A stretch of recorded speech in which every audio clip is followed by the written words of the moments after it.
Hola amigos, buenos días, tardes o noches, aquí les saluda el cazador de miedos que acaba de capturar un nuevo cuento de terror para ustedes, disfrútenlo y suscríbanse. Bueno, empecemos.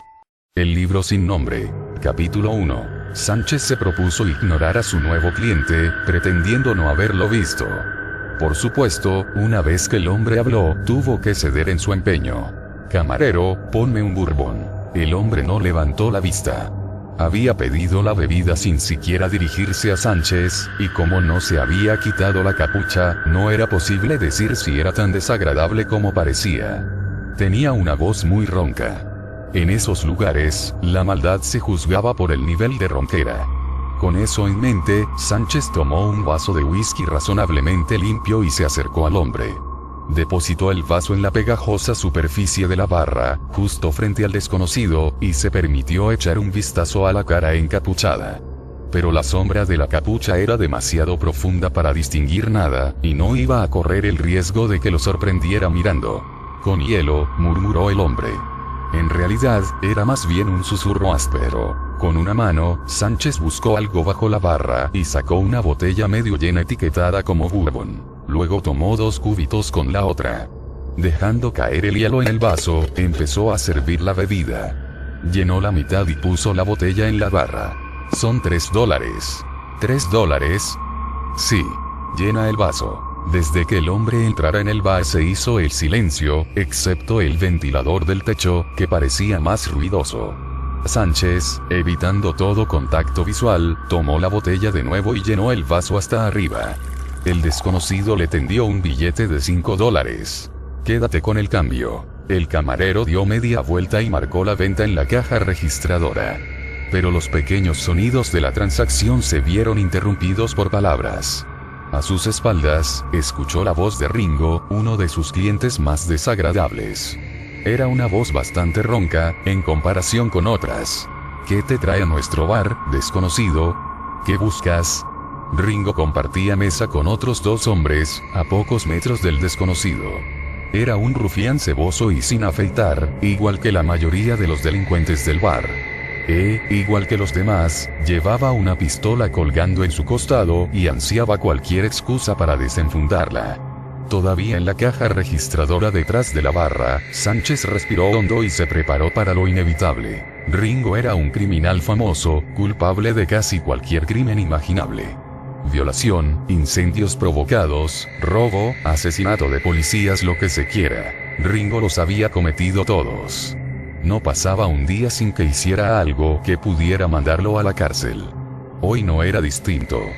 Ya había atracado a 3 hombres a punta de pistola, y ahora, tras gastar sus ganancias en cerveza, buscaba pelea. Al darse la vuelta, Sánchez vio que el desconocido no se había movido ni había probado su bebida. Y por unos segundos espantosamente largos, no había respondido a la pregunta de Ringo. Sánchez recordaba que, en una ocasión, este había disparado a un hombre en la rodilla, tan solo porque no le había contestado con suficiente rapidez. Así que suspiró de alivio cuando, por fin, antes de que Ringo preguntara por segunda vez, el hombre decidió contestar. No estoy buscando problemas. Ringo sonrió amenazadoramente y gruñó. Yo soy el problema, y parece que me has encontrado. El hombre encapuchado no reaccionó. Se quedó sentado en la barra, absorto en su bebida. Ringo se levantó de su silla y se acercó a él. Se recostó en la barra junto al recién llegado, y con una mano le quitó la capucha, dejando al descubierto el rostro de rasgos finos, sin afeitar, de un treintañero rubio. El joven tenía los ojos inyectados en sangre, probablemente a causa de una resaca o de un sueño de borrachera. Quiero saber qué haces aquí, exigió Ringo. Al parecer, esta mañana llegó a la ciudad un desconocido que se cree un tipo duro. ¿Tú te crees un tipo duro? No soy un tipo duro. Entonces toma tu abrigo y vete a la mierda. Como orden, esta tenía sus limitaciones, ya que el desconocido no se había quitado la capa. El rubio consideró la sugerencia de Ringo. Luego sacudió la cabeza. Conozco a ese desconocido, dijo con voz ronca, y sé por qué está aquí. Te lo contaré todo si me dejas en paz. Ringo esbozó una sonrisa debajo del bigote oscuro y sucio. Se volvió para observar a su público. Los 20 clientes seguían sentados a sus mesas, atentos a la escena. La sonrisa de Ringo sirvió para reducir la tensión, aunque todos sabían que pronto su ánimo volvería a ensombrecerse. Después de todo, se hallaban en el Tapioca. ¿Qué os parece, muchachos? ¿Dejamos que el Rubiales nos cuente una historia? Se oyó un coro de afirmaciones y un tintineo de vasos. Ringo rodeó los hombros del desconocido y lo hizo girar en el asiento. Vamos, Rubiales, háblame de ese desconocido. ¿Qué busca en mi ciudad? La voz de Ringo sonó burlona, aunque no pareció molestar al hombre, el cual empezó a hablar. Esta mañana, yo estaba en un bar a un par de kilómetros, y este tipo entró y pidió una bebida. ¿Cómo era? Al principio no se le veía la cara porque usaba una capucha. Pero entonces alguien se le acercó y se la quitó. Ringo dejó de sonreír. Sospechaba que el hombre se estaba burlando de él, así que presionó una mano en su hombro. ¿Y qué sucedió después?, preguntó, amenazador. El desconocido, que tenía buen aspecto, se tomó la bebida de un trago, sacó el arma y mató a todos los imbéciles del bar excepto a mí y al camarero. Espera, dijo Ringo, suspirando por los sucios agujeros de su nariz. Puedo comprender que quisiera conservar vivo al camarero, pero no veo ninguna razón para que no te matara. ¿Quieres saber por qué no me mató? Ringo desenfundó la pistola de su cinturón y apuntó a la mejilla del hombre. Exacto. Quiero saber por qué ese hijo de puta no te mató. El desconocido miró a Ringo, ignorando el revólver en su cabeza. No me mató porque quería que viniera a este antro de mierda y encontrara a un gilipollas llamado Ringo. A Ringo no se le escapó el énfasis en la palabra gilipollas, sin embargo, pese a la sorpresa con que recibió semejante afirmación, se mantuvo bastante tranquilo, al menos para lo que era habitual en él. Yo soy Ringo. ¿Quién diablos eres tú? Eso no importa. Los dos delincuentes que estaban sentados a la mesa de Ringo se levantaron. Ambos dieron un paso al frente, listos para respaldar a su amigo. Es importante porque dicen que este tipo se hace llamar Kid Bourbon, masculló Ringo. Tú estás bebiendo bourbon, ¿no es así? El Rubiales observó a los dos amigos de Ringo. Luego volvió a mirar a lo largo del cañón del arma de Ringo. ¿Sabes por qué lo llaman Kid Bourbon?, preguntó. Sí, intervino uno de los amigos de Ringo, a sus espaldas. Dicen que cuando bebe bourbon, se vuelve loco y mata a quien tenga delante. Dicen que es invencible y que solo el diablo puede eliminarlo. Es cierto, dijo el desconocido, Kid Bourbon los mata a todos.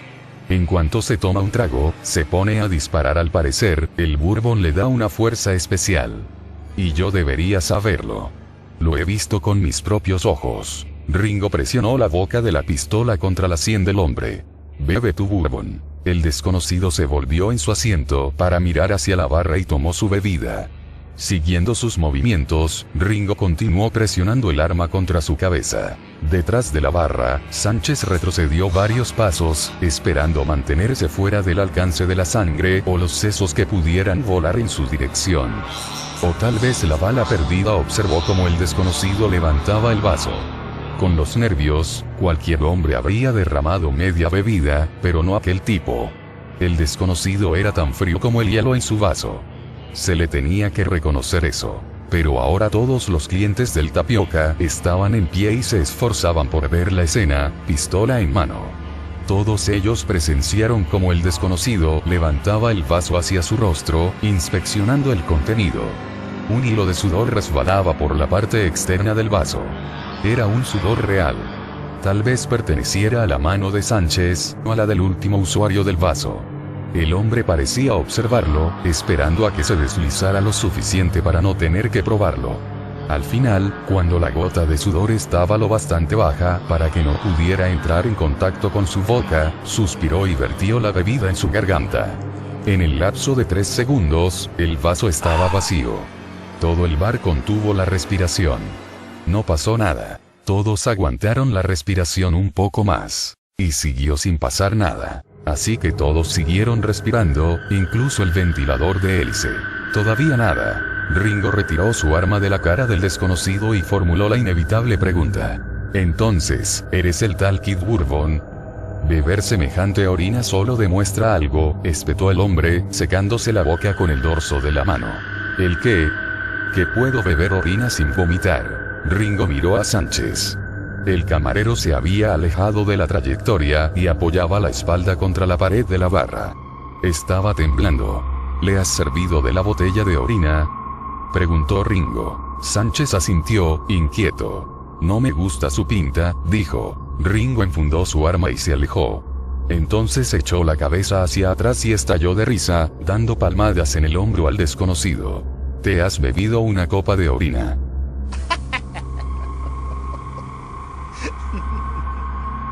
Una taza de orina. Todos en el bar se desternillaron de risa.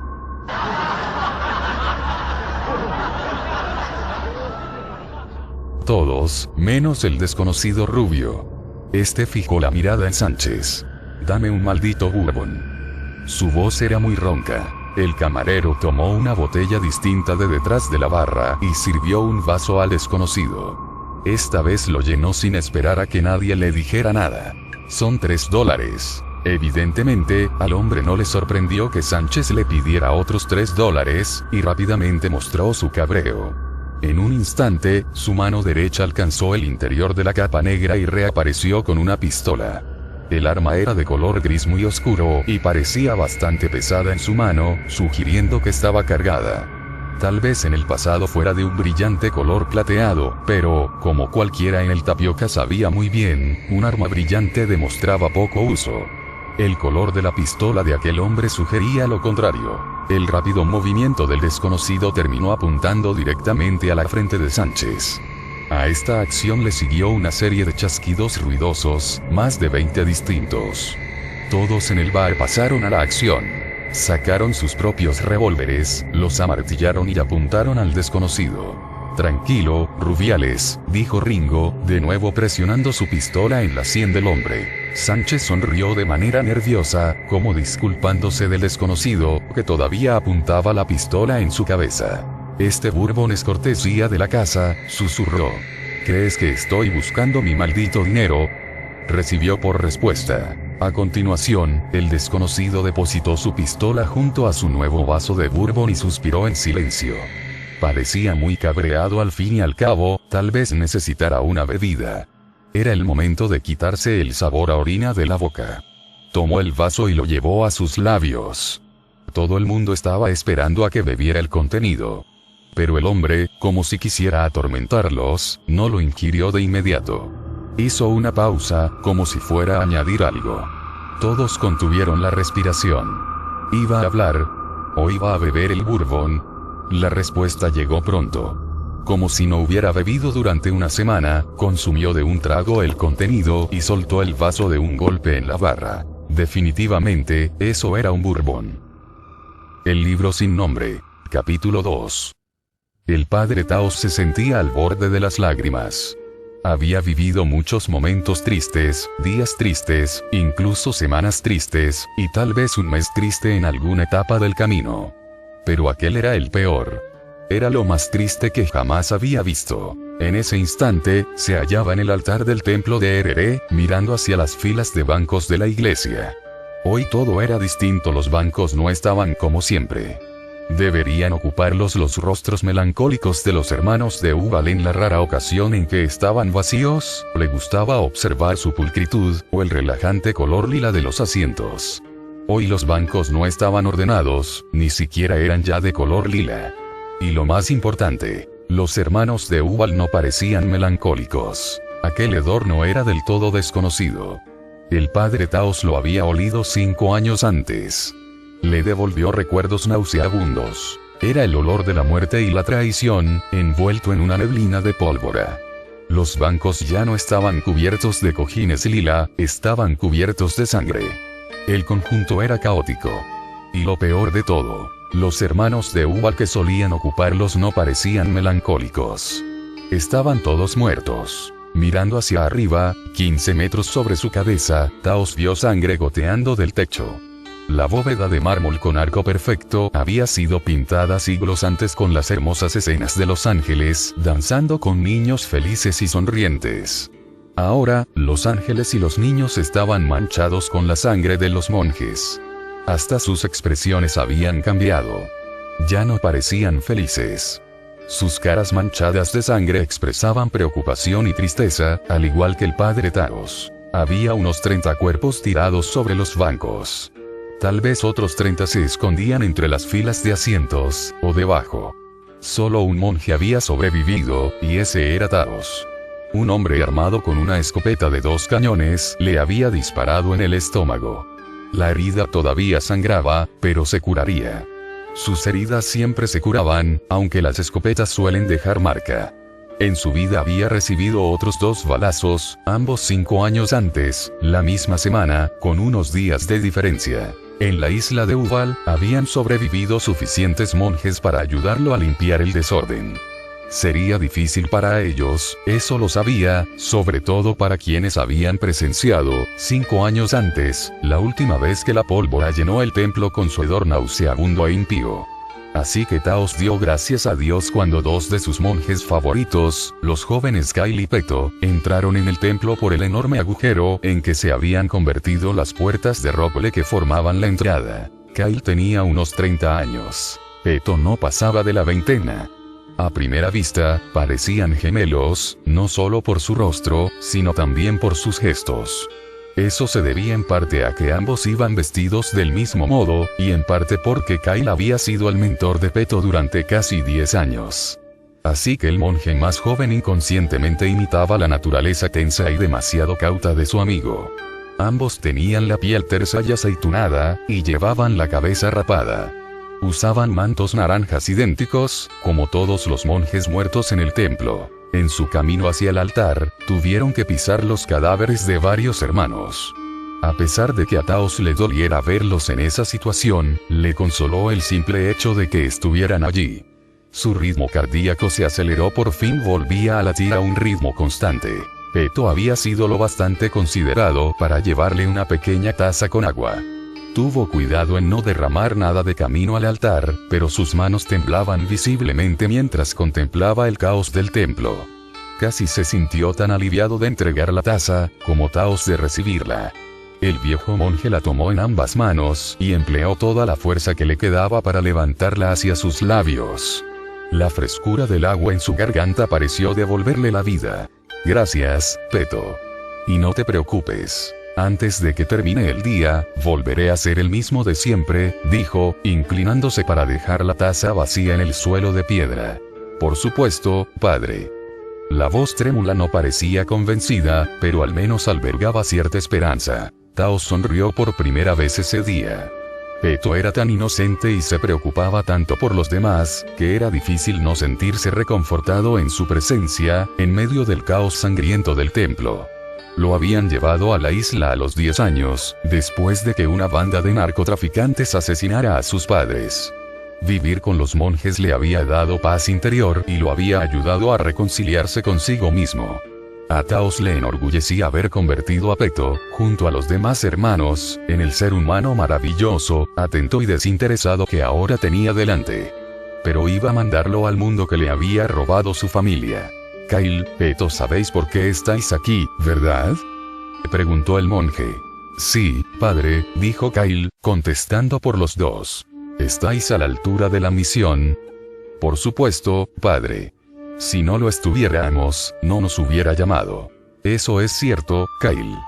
A veces olvido lo sabio que eres. Recuérdalo, Peto. Aprenderás mucho de Kyle.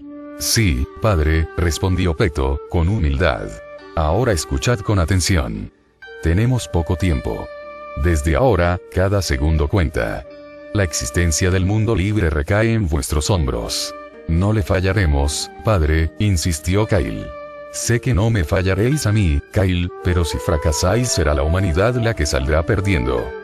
Hizo una pausa antes de continuar. Encontrad la piedra y devolvedla al templo. No dejéis que esté en manos del mal cuando llegue la oscuridad. ¿Por qué? Preguntó Peto. ¿Qué podría suceder, padre? Taos puso una mano en el hombro de Peto, sujetándolo con sorprendente firmeza para un hombre en su condición. Estaba horrorizado por la masacre, por la amenaza que suponía y, sobre todo, porque no tenía otra opción que enviar a esos 2 monjes al peligro. Escuchad, hijos míos, si esa piedra está en las manos equivocadas en el momento equivocado, todos lo sabremos. Los océanos se elevarán y la humanidad será eliminada como lágrimas en la lluvia. ¿Lágrimas en la lluvia?, repitió Peto. Sí, Peto, contestó con suavidad Taos, justo como lágrimas en la lluvia. Ahora apresuraos. No hay tiempo para que os lo cuente todo. La búsqueda debe empezar de inmediato. Cada segundo que pasa, cada minuto que transcurre, nos acerca al final del mundo que hemos conocido llamado. Kyle limpió una mancha de sangre de la mejilla de su superior. No se preocupe, padre, no perderemos el tiempo. A pesar de todo, dudó un momento y luego preguntó, ¿dónde debemos empezar nuestra búsqueda? En el mismo lugar de siempre, hijo mío. En Santa Móndega. Ahí es donde ellos más codician el ojo de la luna. Pero ¿quiénes son ellos? ¿Quién lo tiene? ¿Quién ha hecho todo esto? ¿A quién o qué estamos buscando? Taos hizo una pausa antes de responder. De nuevo examinó la matanza a su alrededor y recordó el momento en que había mirado a su atacante a los ojos, justo antes de que le disparara. Un hombre, Kyle. Búscalo. No sé su nombre, pero cuando lleguéis a Santa Móndega, preguntad por el hombre al que no se puede matar. Averigua quién es capaz de asesinar a 30 o 40 personas sin siquiera despeinarse. Pero, padre, si existe un hombre así, ¿la gente no temerá decirnos quién es? A Taos le irritaron las preguntas de Kyle, pero el monje estaba en lo cierto. Pensó en ello durante un instante. Uno de los puntos fuertes de Kyle era que, si preguntaba, al menos lo hacía con inteligencia. En esa ocasión, Taos tenía una respuesta. Sí, tendrán miedo, pero en Santa Móndega un hombre venderá su alma al lado oscuro por un puñado de billetes. No comprendo, padre.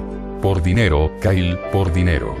La basura y la escoria de la tierra harán lo que sea por él. Pero nosotros no tenemos dinero, ¿verdad? Usarlo va contra las leyes sagradas de Uval. Técnicamente, sí, comentó Taos, pero aquí tenemos dinero. Solo que no lo gastamos. El hermano Samuel se reunirá con vosotros en el puerto. Os entregará una maleta con más dinero del que necesita cualquier hombre. Empleadlo con moderación para conseguir la información necesaria. Una ola de cansancio se apoderó de él. Taos se palpó el rostro antes de continuar. Sin dinero no duraríais un día en Santa Móndega. Así que no lo perdáis bajo ningún concepto. Y estad atentos. Si se corre la voz de que tenéis dinero, ciertas personas vendrán a buscaros. Os aseguro que son peligrosas. Sí, padre. Kyle se emocionó. Aquel sería su primer viaje desde que estaba en la isla. Todos los monjes de Uval llegaban allí de niños, y las oportunidades de dejar la isla se presentaban una vez en la vida, o ni siquiera eso. Kyle se sintió culpable al instante. En el templo no cabían los sentimientos. ¿Hay algo más?, preguntó. Taos sacudió la cabeza. No, hijo mío. Ahora marchaos. Tenéis 3 días para recuperar el ojo de la luna y salvar al mundo. Y el tiempo ya está corriendo en el reloj de arena. Kyle y Peto hicieron una reverencia ante el padre Taos y luego se encaminaron hacia la salida del templo. Necesitaban respirar aire puro. El hedor de la muerte les daba náuseas. Lo que no se imaginaban era que volverían a olerlo. El padre Taos se lo temía. Y mientras los veía marcharse, deseaba haber tenido el valor de contarles qué les esperaba en el mundo exterior. 5 años antes, había mandado a otros 2 jóvenes monjes a Santa Móndega. Jamás habían vuelto, y solo él sabía por qué. El libro sin nombre. Capítulo 3. Habían pasado 5 años desde la noche en que el Rubiales con capa y capucha había entrado en el bar Tapioca. El lugar seguía igual que entonces. Tal vez los muros estaban un poco más manchados de humo que antes, y mostraban unos cuantos agujeros más, de balas perdidas, pero, aparte de eso, nada era distinto. Los desconocidos seguían sin ser bienvenidos, y los clientes seguían siendo escoria. Aunque eran clientes distintos. En esos 5 años, Sánchez se había engordado un poco. En lo demás, tampoco él había cambiado. Así que cuando 2 desconocidos extrañamente vestidos entraron en silencio en el bar, se preparó para servirles de la botella de orines. Esos 2 hombres podían ser gemelos. Ambos llevaban la cabeza afeitada, ambos tenían la piel aceitunada y ambos vestían la misma ropa. Túnicas cruzadas sin mangas de color naranja, como de karate, con pantalones anchos negros y botas puntiagudas algo afeminadas, también negras. Obviamente, en el tapioca no había un código de moda, pero si lo hubiera habido, nunca se hubiera permitido la entrada a esos dos individuos. Al acercarse a la barra, sonrieron a Sánchez como idiotas. Él, como tenía por costumbre, los ignoró. Por desgracia, algunos de los clientes más insoportables, en otras palabras, clientes muy desagradables, habían reparado en los recién llegados, y al poco el bar quedó en silencio. Era media tarde y solo había 2 mesas ocupadas. Una cerca de la barra, con 3 hombres sentados, y otra en la esquina más alejada, con 2 sospechosos inclinados sobre un par de botellas de cerveza. Todos ellos fulminaron con la mirada a los 2 desconocidos. Los clientes habituales no estaban familiarizados con los monjes de Uval, ya que no se les veía a menudo. Tampoco sabían que aquellos 2 individuos vestidos con ropa extraña eran los primeros monjes que dejaban la isla de Uval en años. Kyle era un poco más alto que Peto. También era el monje de más alto rango. Su compañero, un novicio. Sánchez no lo habría adivinado, pero, de haberlo sabido, tampoco le hubiera importado. Los monjes habían ido al bar Tapioca por una razón muy concreta. Era el único sitio en Santa Mondega del que habían oído hablar. Habían seguido las instrucciones del padre Taos y habían preguntado a varios lugareños dónde era más probable encontrar a un hombre al que no se podía matar. La respuesta era siempre la misma. Probad en el bar Tapioca. Incluso algunas personas habían sido lo bastante amables para sugerir un nombre. Las palabras Kid Bourbon surgieron en varias ocasiones. La única alternativa era un hombre que había llegado poco antes a la ciudad y que se hacía llamar Jefe. Un inicio promisorio para la búsqueda que los 2 monjes se habían propuesto. O eso pensaban. Discúlpeme, señor, le dijo Kyle a Sánchez, todavía sonriendo, ¿le importaría servirnos 2 vasos de agua, por favor? Sánchez tomó 2 vasos vacíos y los llenó de orina de la botella bajo la barra. $6. La hostilidad de Sánchez se medía en el precio abusivo. Kyle dio un codazo a Peto y se inclinó para susurrarle algo, mientras mantenía una sonrisa forzada. Peto, dale el dinero. Pero, Kyle, $6 no es demasiado por 2 vasos de agua, le murmuró el novicio. Tú dale el dinero, apremió Kyle. No queremos parecer idiotas. Peto observó a Sánchez por encima del hombro de Kyle y sonrió al camarero, que empezaba a impacientarse. Este hombre nos está timando. El dinero rápido. Muy bien, pero ¿has visto el agua que nos ha servido? Es un poco amarilla. Peto suspiró y añadió. Parece orina. Por favor, paga las bebidas. Peto sacó un puñado de billetes de una pequeña bolsa negra en su cinturón, contó $6 y los entregó a Kyle. Este, a su vez, tendió el dinero a Sánchez, quien lo tomó y sacudió la cabeza. Esos 2 bichos raros no iban a durar en el Tapioca. Se dio la vuelta para guardar el dinero en la caja registradora, cuando alguien formuló la inevitable pregunta. ¿Qué queréis, desgraciados? Gritó uno de los 2 sospechosos de la mesa de la esquina. Kyle notó que los miraban a ellos, así que murmuró al oído de Peto. Creo que nos habla a nosotros. ¿De verdad? Contestó Peto, sorprendido. ¿Qué es un desgraciado? No lo sé, pero parece un insulto. Kyle se dio la vuelta y vio que los hombres en la mesa de la esquina se habían levantado de sus asientos. Las tablas de madera del suelo temblaron violentamente mientras los 2 matones recorrían el camino hacia los monjes. Tenían cara de pocos amigos. Su mirada sugería problemas, incluso un par de ingenuos como Kyle y Peto lo notaban. No hagas nada que los disguste, murmuró Kyle a Peto. Parecen peligrosos, deja que yo hable. Ahora los 2 sospechosos estaban a pocos metros de Kyle y de Peto. Ambos apestaban. El más alto de los 2, un hombre llamado Jericho, masticaba tabaco, un pequeño surco castaño colgaba de la comisura de su boca.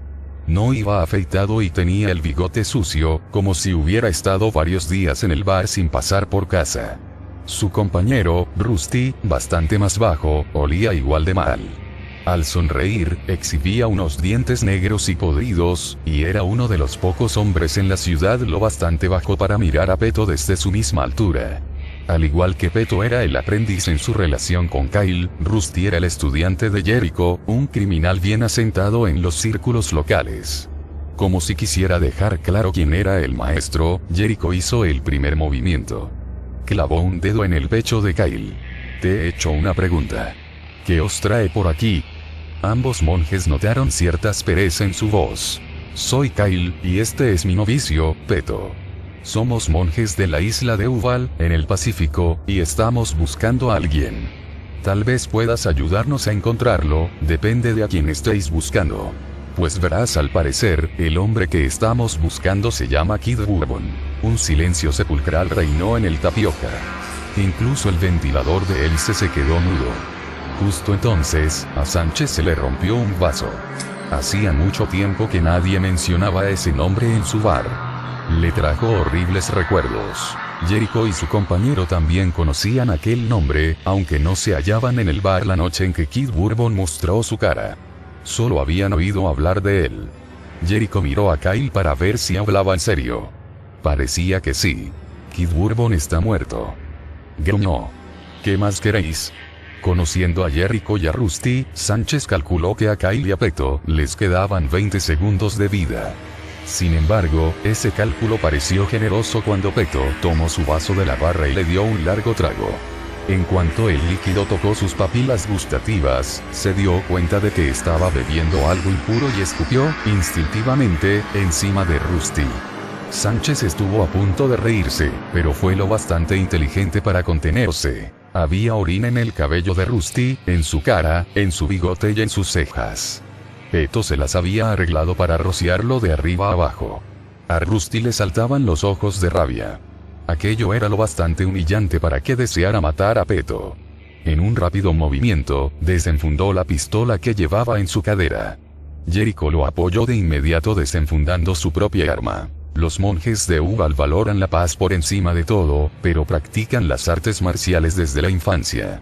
Por tanto, para Kyle y Peto, eliminar a un par de borrachos era un juego de niños, casi literalmente, dada la formación de los monjes, incluso si los hombres les apuntaban con armas. Ambos reaccionaron en el momento justo y con sorprendente velocidad.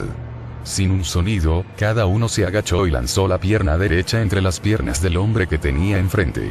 Cada uno enganchó la pierna detrás de la rodilla de su oponente y dio un giro. Pillados completamente por sorpresa y desconcertados por la velocidad del ataque, Jericho y Rusty gritaron mientras los monjes les arrebataban las pistolas. Al instante, los dos hombres cayeron al suelo. Y, peor todavía, ahora los dos monjes les apuntaban con sus propias armas. Kyle dio un paso al frente y puso una bota negra en el pecho de Jericho para evitar que se incorporara. Peto no se molestó en imitarlo, sencillamente porque Rusty se había golpeado la cabeza con tanta fuerza que no sabía ni dónde estaba. Resumiendo, ¿sabes dónde está Kid Bourbon?, preguntó Kyle, presionando el pie en el pecho de Jericho. Vete a la mierda. De repente, la cara de Kyle estaba manchada de sangre. Miró a su izquierda y vio el humo saliendo del arma de Peto. El monje más joven le había disparado a Rusty en la cara. Reinaba el caos. Peto. ¿Por qué lo has hecho? Yo lo siento, Kyle, pero nunca antes había usado un arma. Se ha disparado al apretar el gatillo, evidentemente, contestó Kyle, nervioso. Peto temblaba tanto que apenas podía sostener el revólver, tal era la conmoción que lo envolvía. Acababa de matar a un hombre, algo impensable. Sin embargo, ansioso por no fallarle a Kyle, intentó reponerse. Pero no iba a ser fácil, con la sangre en todas partes recordándole su metedura de pata. A Kyle le preocupaba perder su credibilidad, y agradeció que el bar no estuviera lleno. Comprenderás que no puedo llevarte a ninguna parte, dijo Kyle, chasqueando la lengua. Lo siento. Peto, hazme un favor. Por supuesto. ¿Cuál? Deja de apuntarme con eso. Peto bajó el arma. Aliviado, Kyle volvió a interrogar a Jericho. Los tres clientes de la otra mesa seguían absortos en sus bebidas, como si lo que estaba sucediendo fuera perfectamente normal. Kyle seguía pisando el pecho del maleante.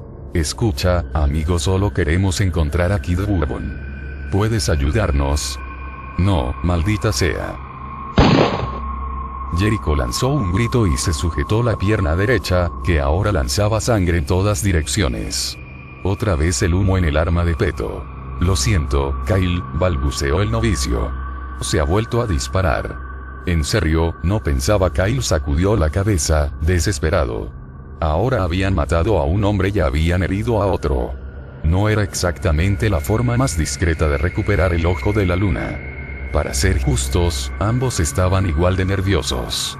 No importa. Pero intenta no volver a hacerlo. Las maldiciones de Jericho llenaban el aire. El hombre se retorcía de agonía en el suelo, con la bota de Kyle todavía en su pecho. No sé dónde está Kid Bourbon. Lo juro. Gritó con voz ronca. ¿Quieres que mi amigo te dispare de nuevo? No. Por favor, juro que no sé dónde está. Nunca lo he visto. Por favor, tienes que creerme. Muy bien. ¿Sabes quién ha robado una piedra azul conocida como el Ojo de la Luna? Jericho dejó de retorcerse por un momento, lo cual indicaba que sabía algo. Sí, se le crispó el rostro de dolor. Un tipo llamado Santino la está buscando. Ha ofrecido grandes recompensas a quien se la consiga. Juro que no sé nada más. Kyle quitó la bota del pecho de Jericho y caminó de vuelta a la barra. Levantó el vaso sin tocarlo y le dio un trago antes de seguir el ejemplo de Peto y escupirlo, disgustado. Pero esta vez lo escupió todo sobre Sánchez. ¿No le parece que este líquido se ha descompuesto?, sugirió al desconcertado y goteante camarero.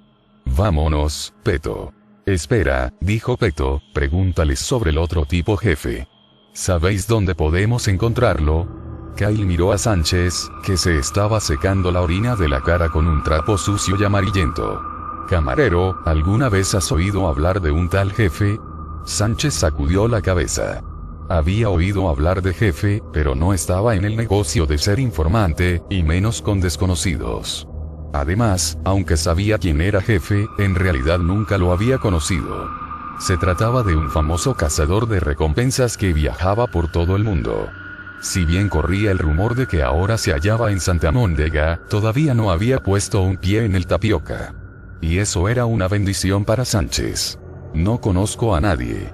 Y ahora fuera de mi bar. Los dos monjes se marcharon sin mediar palabra. Menos mal que se han largado, pensó Sánchez. Limpiar la sangre del suelo del Tapioca no era precisamente su tarea favorita. Sin embargo, gracias a los dos monjes, iba a tener que hacer precisamente eso. Se dirigió hacia la cocina para tomar la fregona y un cubo de agua, y volvió justo a tiempo para ver entrar a otro hombre en el Tapioca. Otro desconocido. Alto, de buena complexión, vestido de forma extraña, observó. Igual que los dos últimos imbéciles sin duda, iba a ser un día de mierda. Sánchez ya había tenido suficiente y solo era media tarde. Tenía a un tipo tirado en el suelo con el cerebro salpicado en toda la barra, y otro con una herida de bala en la pierna. Pero esperaría un rato antes de llamar a la policía. Después de envolver un trapo viejo alrededor de la herida de bala en la pierna de Jericho y ayudarlo a ponerse en pie, Sánchez volvió detrás de la barra para servir a su más reciente cliente. Jericho trepó a la barra y se sentó en silencio. No iba a cometer el error de molestar al desconocido. Sánchez tomó un trapo más o menos decente y limpió la sangre de sus manos mientras daba un vistazo a su nuevo cliente. ¿Qué te sirvo? El hombre se había sentado al lado de Jericho. Vestía un pesado chaleco de piel medio desabotonado, mostrando un pecho ampliamente tatuado y un gran crucifijo de plata. A juego, llevaba unos pantalones negros de piel, unas botas negras, tenía el pelo negro y, para rematar, los ojos más negros que Sánchez jamás hubiera visto. Ignoró a Sánchez y tomó un cigarrillo de la cajetilla que él mismo había puesto en la barra, frente a él. Lanzó el cigarrillo al aire y, sin moverse, lo atrapó en su boca. Un segundo después encendió una cerilla de la nada, prendió el cigarrillo y lanzó la cerilla a Sánchez todo en un solo movimiento. Estoy buscando a alguien, soltó sin más explicaciones. Y yo sirvo bebidas, contestó Sánchez. ¿Vas a pedir algo? Un whisky. Luego añadió, si me das orina, te mataré. A Sánchez no le sorprendió la aspereza en su voz. Vertió un whisky y puso el vaso en la barra, frente al desconocido. Son $2. El hombre tomó la bebida y dejó el vaso vacío de un golpe en la barra. Estoy buscando a un hombre llamado Santino. Está aquí. $2. Se produjo el típico momento de pagará o no pagará, antes de que el hombre sacara un billete de $5 de una pequeña bolsa en la cintura de su chaqueta. Lo puso en la barra, sujetándolo por un extremo. Sánchez tiró del otro extremo del billete, pero el hombre lo sostuvo. Se supone que debía reunirme con Santino en este bar. ¿Lo conoces? Mierda, pensó Sánchez cansinamente, hoy todos buscan a alguien. Primero dos excéntricos vienen preguntando por Kid Bourbon, el nombre lo hizo estremecerse, una piedra azul y a ese cazador de recompensas, jefe. Luego otro imbécil pregunta por Santino, pero se guardó sus pensamientos para sí mismo. Sí, lo conozco, fue todo lo que dijo. El hombre soltó el billete de $5 en las manos de Sánchez. Mientras anotaba la venta en la caja registradora, uno de los clientes habituales, como era costumbre, empezó a interrogar al recién llegado. ¿Qué cojones quieres de Santino?, gritó uno de los tres hombres desde una mesa cercana a la barra. El desconocido vestido de piel no contestó de inmediato, y esa fue la señal para que Jericho se levantara y saliera renqueando. Había visto suficiente acción para un día, y no quería que le dispararan de nuevo, en especial porque uno de los monjes había salido muy seguro con su pistola. Mientras cojeaba sobre el cuerpo de su amigo Rusty, tomó la decisión de no volver al Tapioca por un tiempo. Una vez que Jericho se hubo marchado, el desconocido de grandes ojos negros se decidió a responder la pregunta. Tengo algo que Santino está buscando, dijo, sin volverse para ver quién le estaba hablando. Bueno, puedes entregármelo. Se lo daré de tu parte, contestó uno de los hombres en la mesa. Sus compañeros se rieron a carcajadas. No puedo hacer eso. Seguro que puedes. El tono era decididamente amenazador. Se produjo un chasquido, muy similar al sonido de alguien que amartilla el percutor de un revólver. El desconocido en la barra suspiró y dio una larga calada a su cigarrillo. Los tres delincuentes de la mesa se levantaron y avanzaron 7 u 8 pasos hacia la barra. El recién llegado tardaba en darse la vuelta. ¿Cómo te llamas?, preguntó el del centro, en tono inquietante. Sánchez conocía bien a ese tipo. Era un cabrón con cejas negras y ojos desiguales. Su ojo izquierdo tenía un tono café oscuro, mientras el derecho era de color serpiente. Sus dos colegas, Araña y Studley, parecían un poco más altos que él, quizá porque llevaban sendos sombreros de vaquero. El problema era el líder de en medio, el de los ojos raros. Marcus la Comadreja era un ladrón, atracador y violador de poca monta. Ahora clavaba una pequeña pistola en la espalda del desconocido. Te he hecho una pregunta, dijo Marcus. ¿Cómo te llamas? Mi nombre es Jefe, cojones. Pensó Sánchez al escuchar el nombre. ¿Jefe? Sí, jefe. Oye, Sánchez, Marcus llamó al camarero. ¿Esos dos monjes no estaban buscando a un tal jefe? Sí. El camarero había decidido ser lo más monosilábico posible. El jefe dio una larga calada a su cigarrillo. Luego se volvió para encarar a su interrogador y soplarle el humo en la cara. ¿Unos monjes? Sí, contestó Marcus, tratando de no toser. 2 monjes. Se marcharon poco antes de que entraras. Seguro que te cruzaste con ellos. No he visto a un puto monje. Lo que digas. Chico, hazte un favor. Dime dónde puedo encontrar a Santino. Marcus la Comadreja retiró la pistola un momento. Luego apuntó a la nariz de Jefe. Insisto, desgraciado. ¿Por qué no me das lo que tienes, y yo se lo entregaré a Santino? El jefe dejó caer el cigarrillo en el suelo y levantó las manos en señal de rendición ante Marcus. No dejó de sonreír en todo el tiempo, como si pensara en alguna broma privada. Puso las manos detrás de su cabeza y luego las deslizó hacia abajo, a la nuca. Muy bien, dijo Marcus. Te daré 3 segundos para que me muestres lo que tienes para Santino. 1, 2. Araña y Studley, que habían estado custodiando a su compañero del ojo extraño, cayeron al suelo. Marcus cometió el error de mirar hacia abajo. Ambos estaban tirados entre las mesas, bien muertos, cada uno con un cuchillo corto y pesado de doble filo sobresaliendo de su garganta. Al levantar la mirada, se percató de que su arma ya no estaba en su mano. Ahora la tenía Jefe y con ella le apuntaba. Marcus tragó saliva. Este tipo es rápido y mortal. Espera, ofreció la comadreja, muy consciente de sus instintos de supervivencia. ¿Quieres que te lleve a ver a Santino? Sé generoso, se recordó a sí mismo en silencio. Estupendo. Jefe sonrió. Pero primero, ¿por qué no me pagas un par de whiskies? Será un placer. Después de arrastrar los cuerpos de Rusty, Araña y Studley al patio trasero, y dejarlos donde nadie pudiera encontrarlos fácilmente, los dos hombres se sentaron y bebieron whisky durante las siguientes 2 horas. Marcus fue el que más habló. Parecía un guía turístico, tan empeñado estaba en informar al jefe de los mejores garitos de la zona. También le advirtió sobre los maleantes y estafadores.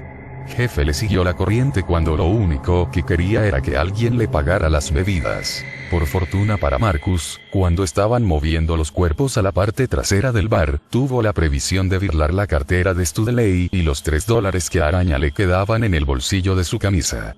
La cartera estaba llena de billetes, así que tenía suficiente dinero para beber durante un par de días. Al anochecer, Jefe estaba muy bebido y ni él ni Marcus notaron que el tapioca se había mimado. Pese a las muchas mesas y sillas libres, muchos clientes, habituales, se escondían en las sombras. Se rumoreaba que Jefe tenía algo muy valioso. Se había ganado la reputación de hombre peligroso, pero allí no era muy conocido. Y ahora estaba muy borracho, lo que lo convertía en la víctima perfecta para los muchos atracadores y ladrones que frecuentaban el tapioca. Más tarde, los acontecimientos demostrarían que Jefe era el perfecto catalizador de los asesinatos. El libro sin nombre. Capítulo 4. El detective Miles Jensen llegó a Santa Mondega precedido por su intachable fama. Los demás policías lo odiaban. Para ellos, era el típico detective moderno y New Age. Pensaban que nunca había pasado a la acción. Por supuesto, estaban equivocados, pero él tenía mejores cosas que hacer que perder el tiempo justificando su posición ante los policías de ronda en Santa Mondega. Eran escoria. La razón de que lo tomaran por un farsante partía de su cargo. Detective jefe de investigaciones sobrenaturales, un desperdicio para el dinero de los contribuyentes. Y encima era probable que ganara mucho más dinero que la mayoría de ellos. Sin embargo, no había nada que pudieran hacer al respecto, y el resto lo sabía. El gobierno de Estados Unidos trasladó a Jensen a Santa Mondega. Por lo general, al gobierno no le importaba lo que sucediera en esa ciudad, pero últimamente era distinto. La diferencia residía en una serie de horripilantes asesinatos, y aunque no era una novedad en la zona, la forma en que habían muerto las víctimas, bajo el mismo ritual, era muy significativa. No se había visto nada parecido desde la legendaria masacre de Kid Bourbon, 5 años antes. La mayoría había sido asesinada por pistoleros o maníacos blandiendo cuchillos, pero no era el caso de esas 5 víctimas. Las había matado alguien más, algo no del todo humano. El caso era lo bastante serio para que se lo asignaran a Miles Jensen, que trabajaba por su cuenta. Como tantos de los edificios en el centro de la ciudad, la comisaría de Santa Mondega era un caos decadente. Se ubicaba en un edificio de principios del siglo XX, el orgullo de la ciudad en otro tiempo. Comparado con la mayoría de comisarías que Jensen había visitado, aquello era un desastre. Al menos habían modernizado el interior. Más que de inicios del siglo XX, el edificio recordaba el estilo de la década de los 80. La distribución parecía salida de la mítica serie Canción Triste de Hill Street. Pese a todo, Jensen tuvo que admitir que había visto sitios peores. Registrarse en la recepción, algo a menudo doloroso y lento según su experiencia, fue notablemente simple en esta nueva comisaría. La joven recepcionista echó un vistazo a su placa y a su carta de autorización, y le aconsejó subir a la oficina del capitán Rockwell. Siempre era bueno saber que alguien le esperaba. Mientras recorría el edificio hacia la oficina de Rockwell, Jensen sintió los ojos de todos los policías quemando su espalda. Aquello sucedía cada vez que lo reasignaban. Los otros policías lo odiaban, y no podía hacer nada al respecto, o al menos no en los primeros días de una misión. Sin embargo, en Santa Mondega, su situación no parecía mejorar. La razón: ser el único negro en la policía. En esa ciudad vivían personas de toda raza y condición. Pero ningún negro.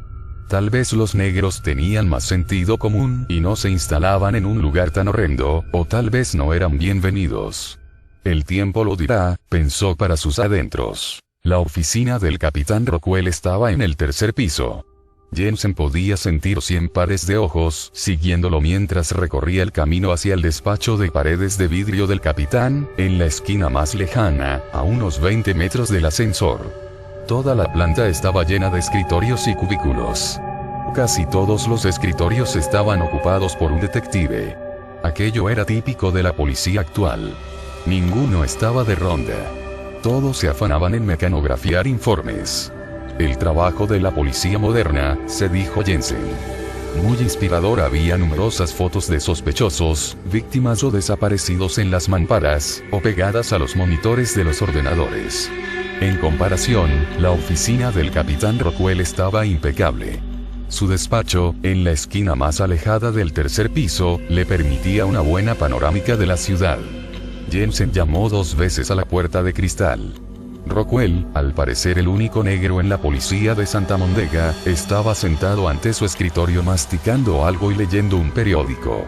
Rondaba los 50 años y tenía el pelo canoso y una incipiente barriga.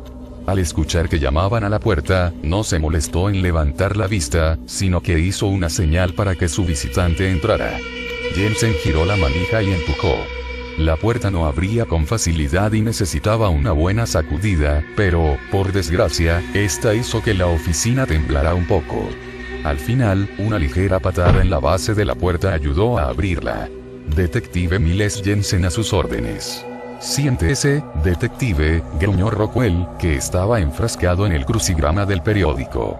¿Le ayudo?, preguntó Jensen, tratando de romper el hielo mientras se sentaba en una silla frente al capitán. Sí, intente esta, dijo el capitán Rockwell, levantando la mirada un segundo. 6 letras. Definición. Nunca la patees de nuevo. Puerta. Correcto. Le irá bien, encantado de conocerlo, Jansen, dijo el capitán, cerrando el periódico y examinando a su nuevo detective. Es Jensen, lo mismo digo. Un placer conocerlo, señor, contestó Miles, tendiéndole la mano sobre el escritorio. Rockwell ignoró el gesto y siguió hablando. ¿Sabe por qué está aquí, detective?, me informó la división. Es probable que sepa más que usted, señor, contestó Jensen, retirando la mano y volviéndose a sentar. Lo dudo mucho.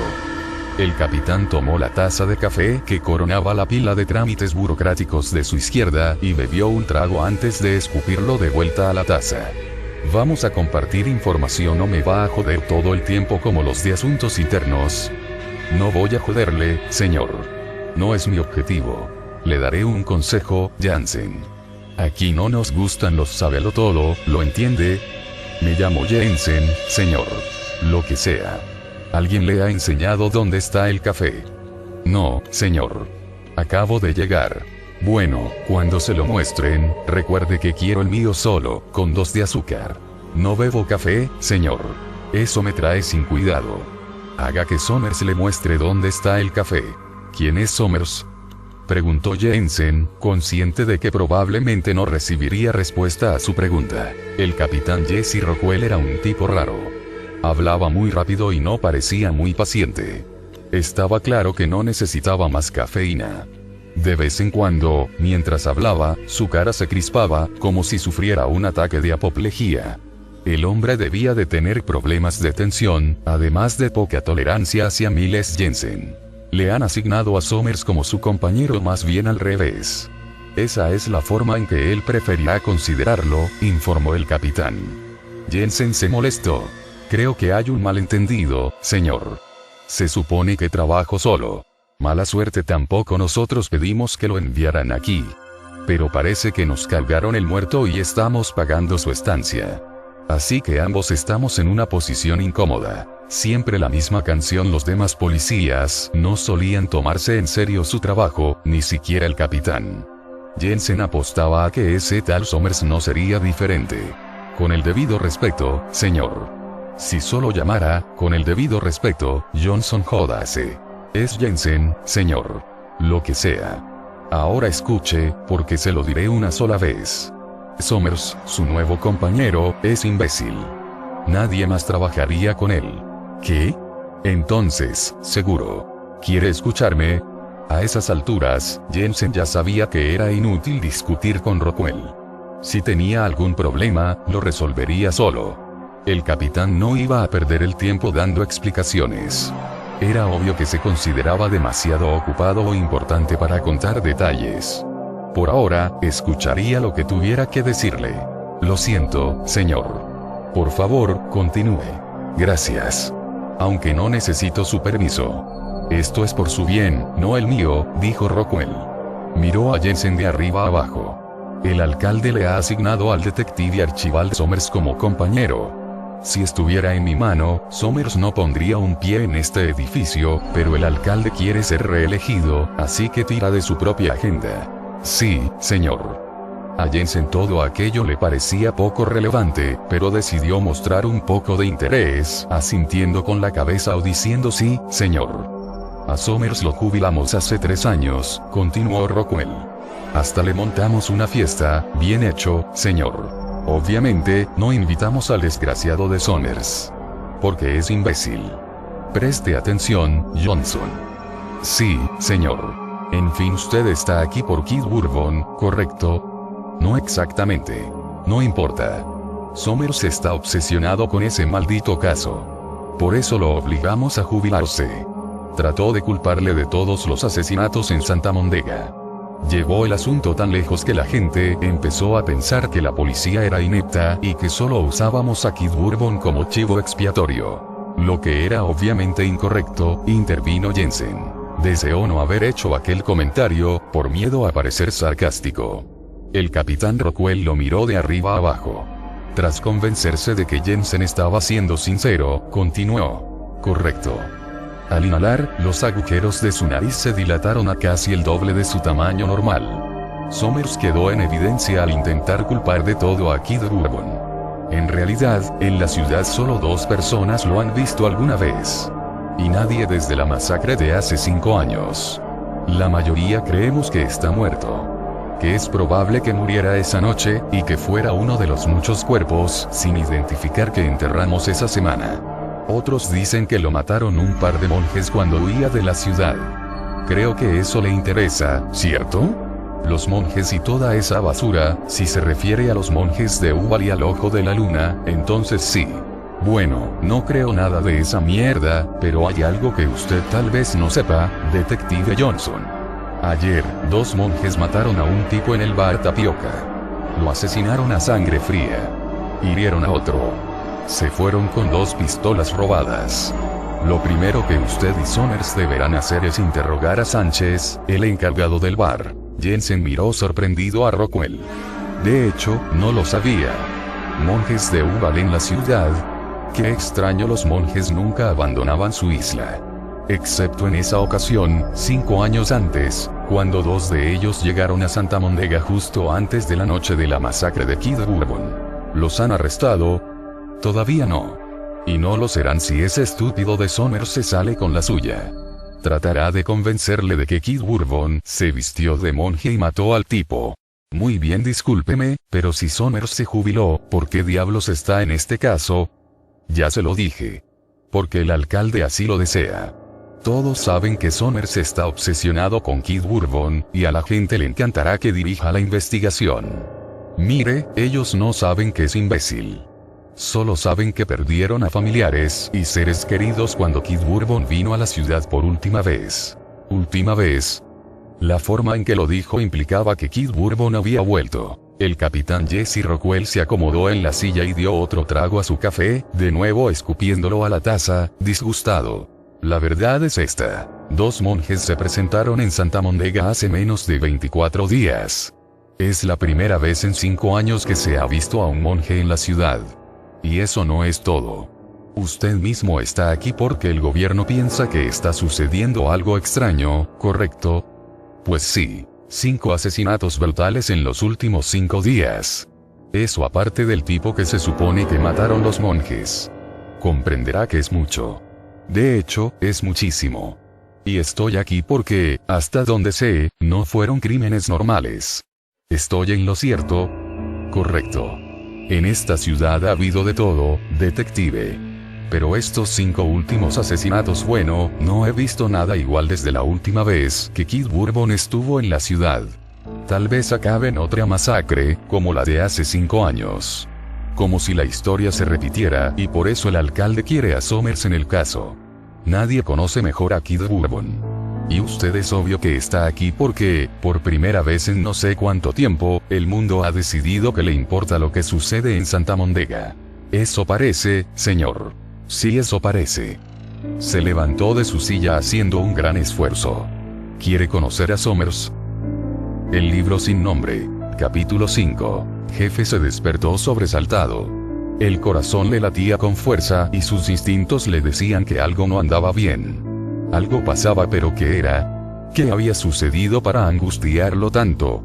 La única forma de encontrar una respuesta era recordar los sucesos de la noche anterior. Y no sería difícil. Primero, Marcus la comadreja le había pagado todas las bebidas. Hasta ahí, nada sorprendente. Marcus le tenía miedo, y con razón. Jefe quería matar a Marcus en cuanto hubiera cumplido su propósito, y el propósito de Marcus era simple. Tenía que pagarle todas las bebidas a Jefe y luego llevarlo a reunirse con Santino. Pero Jefe no se había reunido aún con Santino, y Marcus la comadreja había desaparecido. Jefe yacía en la vieja cama de una habitación de motel barato. Estaba deshidratado, sin duda por toda la bebida que Marcus y él habían despachado la noche anterior. No estuvo nada mal según recordaba Jefe, Marcus era un buen compañero de bebida. Hasta mezclaba el whisky con el tequila. De pronto, Jefe empezó a recordar más y más detalles de la noche. Marcus había aguantado increíblemente bien la bebida, mientras que Jefe veía doble. Eso era raro, ya que podía beber durante varios días sin inmutarse, así que, ¿por qué se había emborrachado tan fácilmente? ¡Oh, no! Un escalofrío le recorrió el cuerpo. En el momento justo, la cabeza empezó a martillarle de resaca. ¿Acaso había caído en una de las trampas más antiguas que existían? Jefe había estado dando trago tras trago, mientras que aquel imbécil había bebido agua disfrazada de tragos de tequila. En ese caso, había 2 opciones. 1. Podrían haberlo asesinado en sueños. Obviamente, no era el caso. 2. Podrían haberlo asaltado. Muy probable mierda. Se llevó la mano al pecho, esperando sentir la preciosa piedra azul que llevaba colgando de su cuello durante los últimos días. Pero su mano no encontró nada. Se sentó de un salto. ¡Maldito bastardo! Su grito resonó en todo el edificio. Eran malas noticias, en todos los sentidos. Le habían robado y, para más, había sido Marcus la comadreja. Ya podía darse por muerto. Las preguntas le daban vueltas en la cabeza. ¿Conocía Marcus el poder de la piedra? Sabía que era el ojo de la luna, la piedra más preciosa y poderosa de todo el universo. Imaginaba que Jefe haría lo que fuera para matarlo y recuperarla. Lo que realmente preocupaba al cazador de recompensas era la cita que tenía ese día con un hombre cuya reputación era más terrible que la del diablo mismo. Iba a necesitar el ojo de la luna para sobrevivir a ese encuentro. Santino esperaba que le entregara la piedra antes de medianoche. Jefe se lo había prometido. Y él no iba a atreverse a defraudarle, aunque nunca lo hubiera conocido en persona. Pero ese no era el peor de sus problemas. Si Marcus la comadreja descubría el poder de la piedra, sería prácticamente imposible recuperarla. Lo asaltó otro pensamiento. Por supuesto, siempre existía el peligro que otros llegaran a Marcus. Muchas personas deseaban el ojo de la luna. Muchas de ellas eran tan brutales como Jefe, algunas tal vez más. Si alguien ponía sus manos en la piedra, no podría recuperarla antes de finalizar el día. O tal vez nunca. Consideró sus opciones por un momento. Podía huir de la ciudad, pero le había costado mucho conseguir la piedra.